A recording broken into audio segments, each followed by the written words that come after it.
Vous écoutez la leçon biblique de l'Église de la Science chrétienne indépendante de Plainfield, située à Plainfield, New Jersey, États-Unis d'Amérique.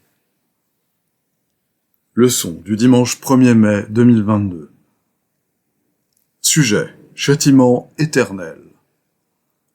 Texte d'or, psaume. Reçois favorablement les paroles de ma bouche et les sentiments de mon cœur, ô Éternel, mon rocher et mon libérateur. Que la grâce et la paix vous soient multipliées par la connaissance de Dieu et de Jésus notre Seigneur.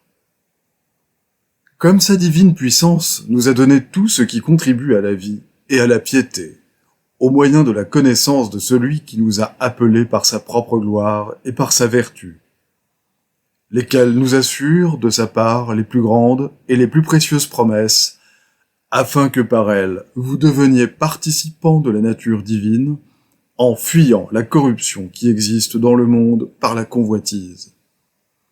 À cause de cela même, faites tous vos efforts pour joindre à votre foi la vertu, à la vertu la science, à la science la tempérance, à la tempérance la patience, à la patience la piété, à la piété l'amour fraternel, à l'amour fraternel la charité.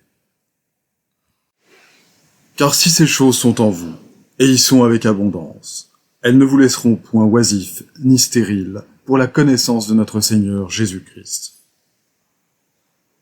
La Bible. Le Seigneur ne tarde pas dans l'accomplissement de la promesse, comme quelques-uns le croient, mais il use de patience envers vous, ne voulant pas qu'aucun périsse, mais voulant que tous arrivent à la repentance. Ô Dieu, aie pitié de moi dans ta bonté, selon ta grande miséricorde. Efface mes transgressions. Lave-moi complètement de mon iniquité, et purifie-moi de mon péché, car je reconnais mes transgressions. Mais tu veux que la vérité soit au fond du cœur. Fais donc pénétrer la sagesse au-dedans de moi. Purifie-moi avec l'hysope, et je serai pur.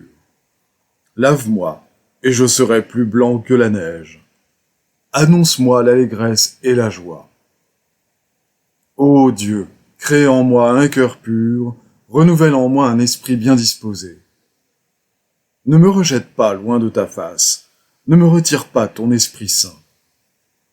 Rends-moi la joie de ton salut, et qu'un esprit de bonne volonté me soutienne. J'enseignerai tes voies à ceux qui les transgressent, et les pécheurs reviendront à toi. Cependant, Saul, respirant encore la menace et le meurtre contre les disciples du Seigneur, se rendit chez le souverain sacrificateur et lui demanda des lettres pour les synagogues de Damas, afin que, s'il trouvait des partisans de la nouvelle doctrine, hommes ou femmes, il les amenât liés à Jérusalem. Comme il était en chemin et qu'il approchait de Damas, tout à coup, une lumière venant du ciel resplendit autour de lui. Il tomba par terre, et il entendit une voix qui lui disait « Saul, Saul, pourquoi me persécutes-tu » Il répondit « Qui es-tu, Seigneur » Et le Seigneur dit « Je suis Jésus que tu persécutes. » Il te serait dur de regimber contre les aiguillons. Tremblant et saisi d'effroi, il dit « Seigneur, que veux-tu que je fasse » Et le Seigneur lui dit « Lève-toi, entre dans la ville et on te dira ce que tu dois faire. » Les hommes qui l'accompagnaient demeurèrent stupéfaits. Ils entendaient bien la voix, mais ils ne voyaient personne. Saul se releva de terre, et, quoique ses yeux fussent ouverts, il ne voyait rien. On le prit par la main, et on le conduisit à Damas. Il resta 3 jours sans voir, et il ne mangea ni ne but. Or, il y avait à Damas un disciple nommé Ananias. Le Seigneur lui dit dans une vision, « Ananias » Il répondit, « Me voici, Seigneur. » Et le Seigneur lui dit, « Lève-toi, va dans la rue qu'on appelle la droite, et cherche dans la maison de Juda un nommé Saul de Tarse. Car il prie, et il a vu en vision un homme du nom d'Ananias qui entrait et qui lui imposa les mains afin qu'il recouvrât la vue. Ananias répondit : « Seigneur, j'ai appris de plusieurs personnes tous les maux que cet homme a fait à tes saints dans Jérusalem. Et il a ici des pouvoirs de la part des principaux sacrificateurs pour lier tous ceux qui invoquent ton nom. » Mais le Seigneur lui dit : « Va, car cet homme est un instrument que j'ai choisi pour porter mon nom devant les nations, devant les rois et devant les fils d'Israël. » Ananias sortit, et lorsqu'il fut arrivé dans la maison, il imposa les mains à Saul en disant : « Saul, mon frère, le Seigneur Jésus qui t'est apparu sur le chemin par lequel tu venais, m'a envoyé pour que tu recouvres la vue et que tu sois rempli du Saint-Esprit. » Au même instant, il tomba de ses yeux comme des écailles, et il recouvra la vue. Il se leva et fut baptisé. Saul se fortifia de plus en plus, et il confondait les Juifs qui habitaient Damas, démontrant que Jésus est le Christ. Paul, appelé à être apôtre de Jésus-Christ par la volonté de Dieu. Pour moi, frères, lorsque je suis allé chez vous, ce n'est pas avec une supériorité de langage ou de sagesse que je suis allé vous annoncer le témoignage de Dieu. Car je n'ai pas eu la pensée de savoir parmi vous autre chose que Jésus-Christ et Jésus-Christ crucifié. Moi-même, j'étais auprès de vous dans un état de faiblesse, de crainte et de grand tremblement. Et ma parole et ma prédication ne reposaient pas sur les discours persuasifs de la sagesse, mais sur une démonstration d'esprit et de puissance. Afin que votre foi fût fondée, non sur la sagesse des hommes, mais sur la puissance de Dieu. Car je suis le moindre des apôtres, je ne suis pas digne d'être appelé apôtre parce que j'ai persécuté l'Église de Dieu. Par la grâce de Dieu, je suis ce que je suis, et sa grâce envers moi n'a pas été vaine. Loin de là, j'ai travaillé plus que tous, non pas moi toutefois, mais la grâce de Dieu qui est avec moi. C'est pour la liberté que Christ nous a affranchis. Demeurez donc fermes, et ne vous laissez pas mettre de nouveau sous le joug de la servitude. Frères, vous avez été appelés à la liberté. Seulement, ne faites pas de cette liberté un prétexte de vivre selon la chair, mais rendez-vous par la charité, serviteurs les uns des autres. Je dis donc, marchez selon l'esprit, et vous n'accomplirez pas les désirs de la chair. Car la chair a des désirs contraires à ceux de l'esprit, et l'esprit en a de contraires à ceux de la chair. Ils sont opposés entre eux, afin que vous ne fassiez point ce que vous voudriez. Si vous êtes conduits par l'esprit, vous n'êtes point sous la loi. Or, les œuvres de la chair sont manifestes. Ce sont l'impudicité, l'impureté, la dissolution, l'idolâtrie, la magie, les inimitiés. Mais le fruit de l'esprit, c'est l'amour, la joie, la paix, la patience, la bonté, la bénignité, la fidélité, la douceur, la tempérance. La loi n'est pas contre ces choses. Je vais maintenant lire les passages corrélatifs tirés du livre d'études de la science chrétienne, Science et santé, avec la clé des Écritures de Mary Baker Eddy.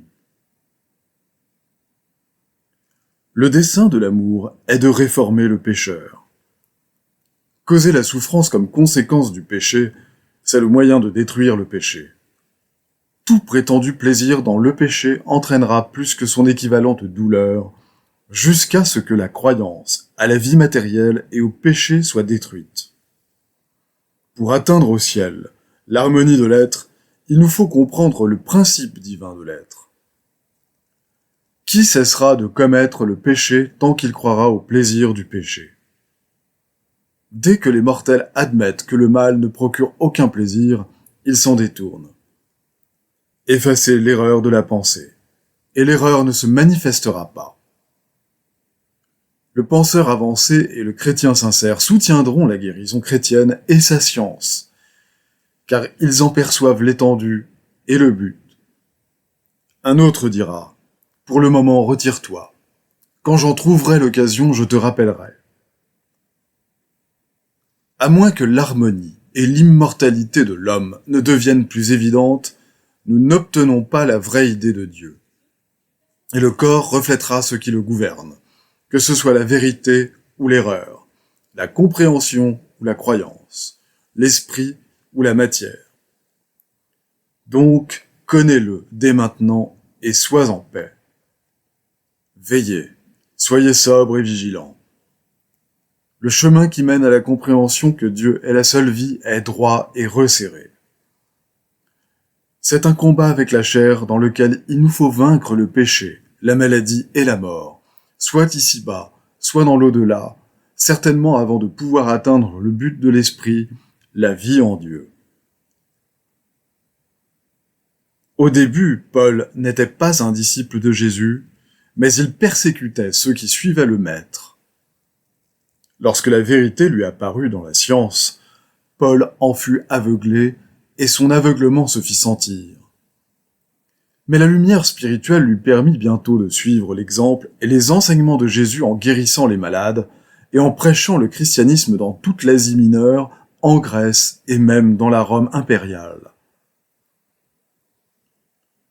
Saul de Tarse n'aperçut le chemin, le Christ, la vérité, que lorsque son sens incertain de ce qui est juste céda à un sens spirituel qui est toujours juste. Alors cet homme fut transformé. Sa pensée acquit une optique plus noble, et sa vie devint plus spirituelle. Il s'aperçut du mal qu'il avait fait en persécutant les chrétiens dont il n'avait pas compris la religion, et en toute humilité, il prit le nom nouveau de Paul. Il vit pour la première fois la vraie idée de l'amour et apprit une leçon en sciences divines. La réforme vient quand on comprend qu'il n'y a pas de plaisir durable dans le mal, et aussi lorsqu'on apprend à aimer le bien conformément à la science, qui révèle le fait immortel que ni plaisir, ni douleur, ni appétit, ni passion ne peuvent exister dans la matière ni en provenir, alors que l'entendement divin peut détruire et détruit effectivement les fausses croyances au plaisir, à la douleur ou à la crainte, ainsi que tous les appétits coupables de l'entendement humain. Quel pitoyable spectacle que la malice trouvant son plaisir dans la vengeance. Le mal est parfois la plus haute idée que l'homme se fasse de ce qui est juste, jusqu'à ce qu'il s'attache plus fermement au bien. Alors il perd tout plaisir dans la méchanceté, et celle-ci devient son tourment. Le moyen d'échapper à la souffrance qu'entraîne le péché est de cesser de pécher. Il n'en a pas d'autre. Le péché est l'image de la bête que doit effacer la sueur de la souffrance. C'est une démence morale qui se précipite pour mêler ses clameurs aux ténèbres et à la tempête. Pour les sens physiques, les exigences rigoureuses de la science chrétienne semblent péremptoires. Mais les mortels se hâtent d'apprendre que la vie est Dieu, le bien, et que le mal n'a en réalité ni place, ni pouvoir dans l'économie, soit humaine, soit divine. La crainte du châtiment n'a jamais rendu l'homme réellement honnête. Le courage moral est nécessaire pour combattre le mal et proclamer le bien. Mais comment réformer l'homme dont le courage est plus animal que moral et qui n'a pas la véritable idée du bien ? Au moyen de la conscience humaine, donner au mortel la conviction qu'il commet une erreur en cherchant des moyens matériels pour atteindre au bonheur. La raison est la faculté humaine la plus active. Que ce soit là ce qui instruit les sentiments et éveille chez l'homme le sens endormi d'obligations morales, et peu à peu, il verra le néant des plaisirs du sens humain et la splendeur et la félicité d'un sens spirituel qui fait taire le sens matériel ou corporel. Alors non seulement il sera sauvé, mais il est sauvé. Il n'y a pas d'hypocrisie dans la science. Le principe est impératif. La volonté humaine ne peut se jouer de lui. La science est une exigence divine, non humaine. Étant toujours juste, son principe divin ne se repent jamais, mais maintient les droits de la vérité en effaçant l'erreur. Le pardon de la grâce divine est la destruction de l'erreur. Si les hommes comprenaient que leur vraie source spirituelle est toute félicité, ils s'efforceraient de recourir au spirituel et trouveraient la paix. Mais plus profonde est l'erreur dans laquelle l'entendement mortel est plongé, plus intense est l'opposition à la spiritualité, jusqu'à ce que l'erreur cède à la vérité. La résistance humaine à la science divine faiblit dans la mesure où les mortels abandonnent l'erreur pour la vérité et où la compréhension de l'être remplace la simple croyance. C'est par la repentance, le baptême spirituel et la régénération que les mortels se dépouillent de leurs croyances matérielles et de leur fausse individualité. Le temps viendra où tous me connaîtront, moi Dieu, depuis le plus petit jusqu'au plus grand. Nier les prétentions de la matière, c'est faire un grand pas vers les joies de l'esprit, vers la liberté humaine et le triomphe final sur le corps. Il n'y a qu'un chemin qui mène au ciel, à l'harmonie, et en science divine, le Christ nous montre ce chemin. Ce chemin consiste à ne connaître aucune autre réalité, à n'avoir aucune autre conscience de vie que le bien, Dieu et son reflet, et à nous élever au-dessus des prétendues douleurs et plaisirs des sens. Saint Paul dit « Travaillez à votre salut avec crainte et tremblement ». Jésus dit « Ne crains point, petit troupeau, car votre Père a trouvé bon de vous donner le royaume. » Les devoirs quotidiens de Mary Baker Eddy. Prière quotidienne. Il sera du devoir de tout membre de cette Église de prier chaque jour. Que ton règne vienne.